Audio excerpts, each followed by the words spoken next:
Okay, hi everyone. My name is Karl Monahan. I am from the Pelvic Pain Clinic. This following video is 5 simple steps to follow if you are suffering with or from chronic pelvic pain syndrome and or chronic prostatitis. So I've put this together as a guidance, as guidelines, as a bit of reassurance, some framework to work towards or from, and a bit of support really. This is not meant to be an alternative to medical care. This is just, like I said, something to get you moving in the right direction, something to make you feel that there is a series of steps to go through in order to manage your symptoms and to get symptom alleviation in the long run. So, my name is Karl Monahan. Like I said, I run and own the Pelvic Pain Clinic in central London. I have a history of pelvic pain myself. Back in my mid-20s, I had a massive infection, epididymoorchitis, where I lost a testicle and had, as a subsequent result, a number of months of ongoing pelvic pain symptoms. I set up the Pelvic Pain Clinic to help treat patients who do suffer from chronic pelvic pain syndrome and chronic prostatitis and other male pelvic pain presentations as well. Like I said, this following video is to offer some basic guidance and reassurance, a framework and support for those of you who are suffering with chronic pelvic pain syndrome or prostatitis, or if you know anyone else, or even as guidance for some of your patients as well. So what we're going to go through here is a bit of an introduction to pelvic pain, some facts, the types of pelvic pain, and then 5 steps to take. We'll recap at the end, and we'll be going for about 25 to 30 minutes. So, let's look at some of the classifications of prostatitis. This was put together by the National Institute of Health back in 1999, and it classifies pelvic pain prostatitis into these 4 categories. Type 1 is acute bacterial prostatitis. Type 2 is chronic bacterial prostatitis. The key term there for those type 1 and type 2 is bacterial. Chronic non-bacterial prostatitis, also known as chronic pelvic pain syndrome, is type 3, and there are 2 types of type 3. There is an inflammatory, easy for me to say, an inflammatory type and a non-inflammatory type. Type 4 is asymptomatic inflammatory prostatitis. Now, as you can see from that final quote down there from Prostate Cancer UK from 2015, types 1 and type 2, that's the bacterial cases, count for less than 5% of all prostatitis diagnoses. And type 3, the non-bacterial type, accounts for more than 95% of prostatitis cases. The presentation we're doing today with you is going to focus on the non-bacterial, the chronic pelvic pain syndrome or chronic prostatitis. Let's look at some facts to give you a bit of background, and then we'll look at some of the classic symptoms. So, prostatitis, chronic pelvic pain syndrome, is guesstimated to affect up to 16% of males worldwide. It's the most common urological diagnosis in men under 50. And the 3rd most common diagnosis in men over 50. It's said to affect up to 50% of all males at some point in their life. So 1 in 2 of us will experience some form of pelvic pain symptoms in our life. And generally speaking, the symptoms include pain, sexual dysfunction, and urinary issues. So some of the urinary issues might be things like increased urgency, increased frequency, sensation the bladder's not empty, nocturnal urination, dribbling, hesitation. Some of the sexual dysfunction symptoms might include premature ejaculation, delayed ejaculation, painful ejaculation, something called hard flaccid. If you're not too sure what hard flaccid is, I've done a presentation on that as well. You can find that on my website, on my Facebook page, and on my YouTube channel now as well. And pain can be anywhere pretty much from the abdomen, lower back, pelvis, genitals, inner thighs, and patients can present with 1 or 2 of these symptoms across the pain, sexual dysfunction and urinary issues, or it can be a whole plethora. a whole collection of these symptoms. Every case is individual, but they are the common locations, if you like, of where the symptoms will appear. Chronic pelvic pain syndrome and prostatitis have greatly reduced, patients have a greatly reduced quality of life, and the distress and difficulties in coping are often similar to those patients that suffer with angina or Crohn's disease as well. So really quite impactful on the individual. Okay, nice little infographic here. Again, just kind of highlighting some of the locations, some of the areas of discomfort, impact on quality of life, voiding problems, that's bladder voiding problems, pain and discomfort, and sexual problems as well. So let's take a look at some of the first of the 5 steps that I'm going to recommend and suggest that you follow or do if you are suffering with any of those symptoms. The very first stage is to seek medical help. I can't underline this enough. It's so imperative to get the GPs, to get the doctors on board with your particular case. And the reason being is we want to rule out any red flags. We want to rule out anything serious. And if there is treatment that can take place, we want that treatment to take place as soon as is necessary. This will also provide you with peace of mind as well. So visiting a gum clinic for STD or STI tests, you can either do this yourself. I guess this depends on where you are in the world, but generally speaking, you should be able to take yourself down to a gum clinic and have the test done yourself. It may need to go through your doctor or GP. It's worthwhile checking with the healthcare in your particular country. But at this particular point, it's always worthwhile getting the doctors involved.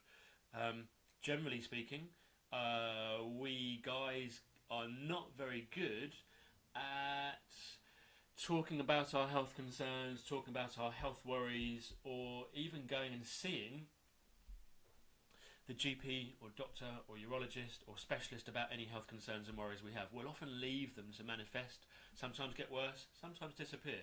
So my first port of call for you, my step 1, is go and seek medical help. Go and get the specialist on board.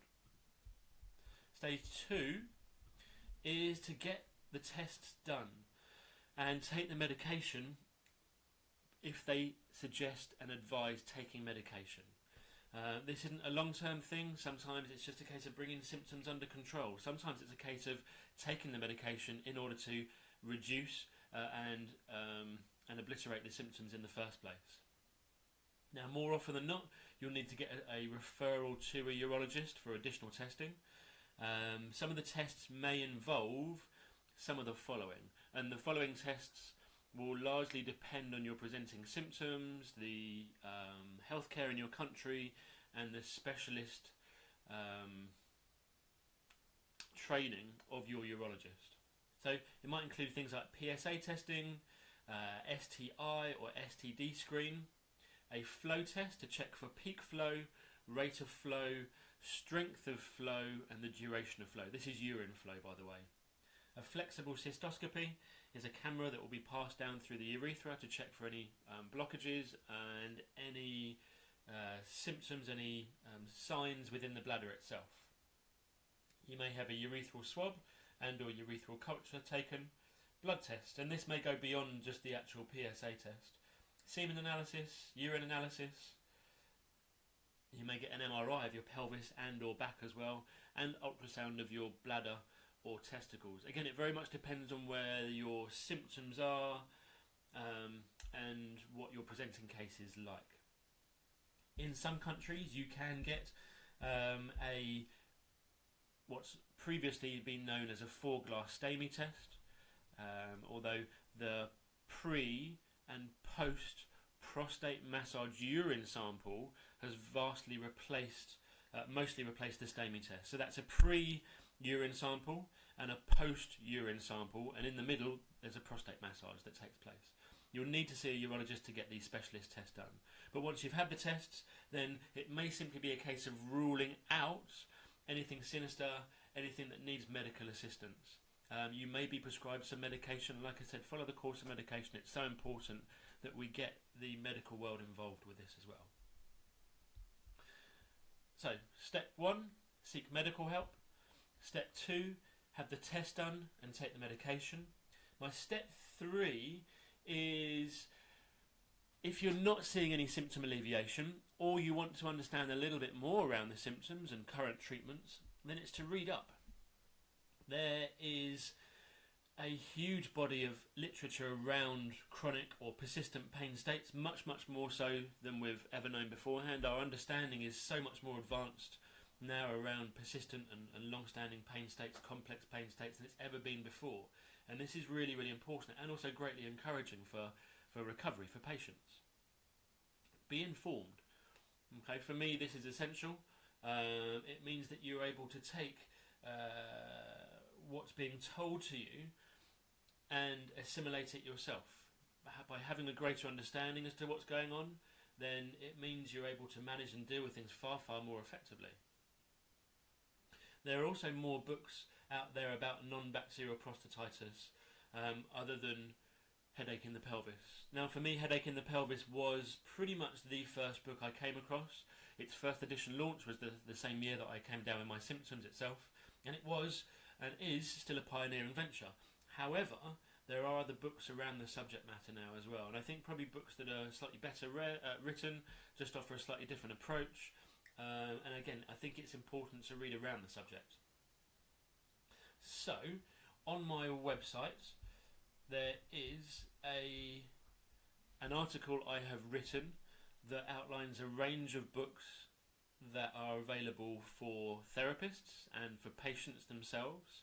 So if you go to, you can probably see my webpage there, the big red circle is around the articles link. Click on the articles link and go and find the books and the resources for chronic pelvic pain syndrome and for chronic prostatitis.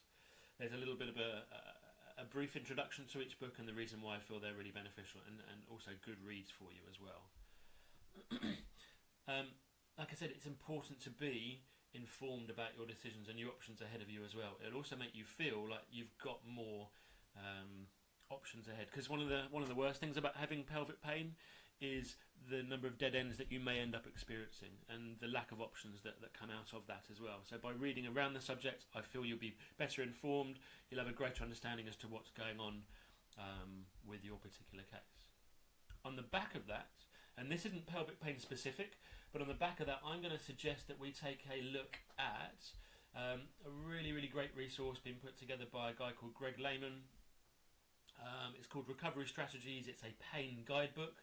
It's a free download. Again, tick in my box, a really good resource. Just need to go to Greg's website here. That's the link at the bottom of that page. And it's an excellent free resource for understanding pain states, complex pain states. It includes strategies and sections to self-complete by you, the individual, the patient. And it describes the reasons why we may end up in pain, what contributes to pain, what contributes to flare-ups, other things that we may not have immediately considered. So for me, it's a great resource. Like I said, it's not pelvic pain specific, but it is complex pain states specific. So I can't recommend that enough. Alright, so step 1, get the medical world involved, go and see your doctor. Step 2, take medication, have the test done. Step 3, read up, be informed. Stage 4 is about finding more specific support for yourself from the specialists that are out there. So find a therapist. And again, on my website, if you go back to the same link, so back to the articles, click on the articles, I'll put together a directory of global therapists that have experience in treating complex and chronic pelvic pain states, specifically in men. So I would suggest finding a therapist local to you, making contact, seeing what the treatments they offer are, see if they're in line with your thinking and understanding. There are a number of therapists out there that offer global support as well, so online or Skype support. So again, it depends what you're looking for, depends how much support in terms of how much individual support you need. But it's a great resource. So go onto the website, click on that particular link, and it will take you through to a directory of therapists across the world. Okay, so final stage number 5, and this is more generic information. It's not specific to an individual, but it's advice that I would give to someone who came to me just saying, well, look, I'm a bit confused as to what to do. Where should I go from here? What should I do? I've got these set of symptoms. How do I manage them on a day-to-day basis? And my keyword here is moderation. So moderation is managing the dosage. And managing the dosage of everything that we do can bring down our overall sensitivity. So let me give you a few examples. If you have chronic pelvic pain syndrome, chronic prostatitis, you are in a sensitized state. You've probably found yourself that there are a number of things that irritate your symptoms, that make them worse, that often end up in a flare-up. So this basic bit of advice I'm going to give you now will be a way of managing that, reducing the chances of that, or if you're in a flare-up, a way of taking the edge off of things and giving you back a sense of control as well. I follow a number of forums, I follow a number of chat rooms and Facebook pages around the particular condition. And a question came up last week about a guy looking to go back and start doing squats again, exercise again. And his question was around squats. And he was asking around what should be done, what kind of intensity, repetitions and sets, the frequency, everything else as well. And a lot of the advice came in response to his question was avoid squats, they're the worst thing ever. They will increase your symptoms. Let's put this in context. There are a variety of different squats to do, and some will increase your sensitivity if you're in a sensitized state. But here's the thing, if you sit down throughout your daytime, which most of us do, then essentially you're squatting. It is a fragmented squat. If you sit down from standing and stand up from sitting, you're squatting. Now that doesn't always sensitize us, but going in the gym, getting on the Smith machine, taking the Olympic bar, sticking 80 kgs on each arm and squatting with that on your back, that's likely to increase your sensitivity, especially if you've never done that before. So here's the thing. If you're used to exercise and activity, then moderate it a little bit. Bring down the dosage, reduce the intensity, reduce the duration, reduce the frequency, increase rest times. If you're not used to squatting or going to the gym, now's not the best time to go and do so. If you're not used to drinking caffeine, now's not the time to start going and drinking lattes or mochachinos or flat whites. If you are used to drinking caffeine, caffeine can be quite sensitizing. So I suggest you reduce your dosage a little bit. Reduce the frequency you're having coffees throughout the daytime or caffeine throughout the daytime. If you're used to drinking alcohol, again, alcohol can be really, really sensitizing for us. Most of us know what a hangover feels like. And if we get to a state where we've had enough booze that we end up in a hangover, then our symptoms of pelvic pain are going to be increased, much, much more so. Our bodies are sensitized. Reduce the dosage, and we reduce the chances of ending up in a flared or sensitized state. If you're used to having spicy foods, reduce the spicy foods a little bit. If you've never had spicy food in your life, if you don't like spicy food, now is not a good time to start introducing spicy foods into your diet. Moderation is key. Managing the dosage. Remember, you're in a sensitized state, and things that would normally sensitize you are going to sensitize you a little bit more. So it's important that we do a little less of those things that can sensitize us. So things like drinking, exercise, work and stress.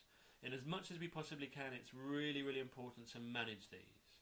And do a little bit more of those things that are more healthy and will reduce sensitivity whether we have pelvic pain or not. So what I mean by that is increase sleep. Increase our natural foods, not processed foods. Try and eat as many fruits and vegetables as you possibly can. Try and eat organic where possible as well. Increase your water intake, not by litres and litres and gallons, but just a little bit. Again, hydrating the body is really, really important. And increasing time out. Increasing those things that are likely to reduce our sensitivity is a great way of managing dosage. Reducing those things that are likely to increase our sensitivity is also a great way of managing dosage. So my step 5 in terms of managing or what to do if you end up with chronic pelvic pain syndrome or prostatitis symptoms is moderation. Now you can get much more specific recommendations and advice from a therapist. And again, in my step 4 was to go and find a therapist, go and find a specialist. But generic, general, Non-specific advice I would give to anyone asking me questions around their pelvic symptoms is to moderate everything. So let's go back to step one again. Step one, go and see the doctor, go and see a urologist, go and see a specialist and get the test done. Step two, take medication if and where appropriate. Step three, read up and around the condition. And like I said, we're in a really, really great situation now. I don't mean, and so it's also really important to highlight here, I don't mean to go onto forums. I don't mean to go onto chat rooms and to support groups and read the information on there, because that can be very misleading sometimes. And what works for one individual may not work for all. And that can be really quite harmful if you try that one solution that doesn't work for you. I'm talking about reading some good literature with some good references and some good resources out there. Find a therapist. Step 4. Like I said, there's enough therapists out there at the moment. We're increasing slowly that will offer support and guidance and tailored and specific programs for yourself. And some of them may offer international guidance over Skype or by email, etc. General advice, moderate everything. Reduce the dosage, manage the dosage. To stay away from flare-ups, to manage symptoms when you are in a flare-up. If you have any questions or concerns, or you're looking for other resources around pelvic pain, then you can visit my YouTube channel. There's a couple of videos on there. I'll be doing much more through 2018. You can follow my Twitter feed or my Facebook page. And then if you have any questions or queries, do feel free to email me, karl@thepelvicpainclinic.co.uk, or you can visit my website, again for other additional resources. That's www.thepelvicpainclinic.co.uk. So don't despair if you do have symptoms of chronic pelvic pain syndrome or chronic prostatitis. There are options available for you. Follow these 5 simple steps to get you moving in the right direction, to give you some guidance, to give you some support, and to give you a bit of a framework to work towards. I hope you've enjoyed the video today. Come back and visit me on my website or my YouTube channel for more references and resources. Thanks very much. Take care.